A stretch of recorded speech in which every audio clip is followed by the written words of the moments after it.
आता पाहणार आहोत राजकीय टॉप 9 बातम्या। शरद पवारांची राष्ट्रवादी आज सांगलीत शक्ती प्रदर्शन करण्याच्या तयारीत। पडळकरांच्या जयंत पाटील यांच्यावरील वक्तव्याचा निषेध नोंदवणार प्रदेशाध्यक्ष शशिकांत शिंदेंच्या नेतृत्वात मोर्चा निघणार। कर्नाटकात आजपासून जातीय जनगणना सुरू होणार। संपूर्ण राज्यातील 2 कोटी घरांमधील 7 कोटी लोकसंख्येचं सर्वेक्षण होणार। या सर्वेक्षणाला अंदाजे 420 कोटी रुपये खर्च अपेक्षित।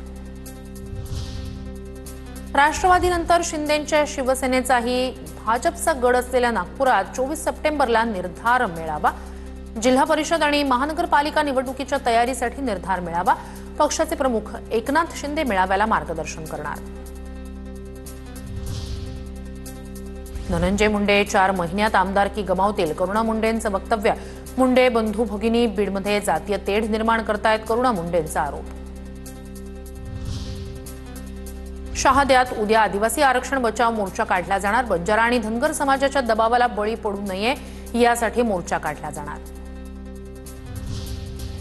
मुंबई इतकेच ठाणेही शिवसेना प्रमुखांना प्रिय होतं, मात्र बरंच ठाणे शहर आता विकायला काढलंय।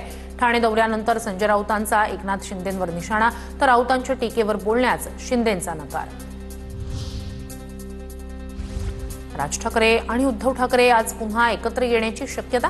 शिवाजी पार्क जिमखान्याच्या नूतनीकरण केलेल्या वास्तूचं आज लोकार्पण। राज ठाकरेंच्या उपस्थितीत नूतनीकरण केलेल्या वास्तूचा शुभारंभ होणार। आजच्या कार्यक्रमाचं उद्धव ठाकरेंना निमंत्रण। बुलढाण्यात एसटी प्रवर्गातील आरक्षणासाठी बंजारा समाजाचा गुरुवारी एल्गार मोर्चा। हैदराबाद गॅझेटियर आणि सीपी बेरार ऍक्टनुसार जिल्हाधिकारी कार्यालयावर बंजारा समाज धडकणार।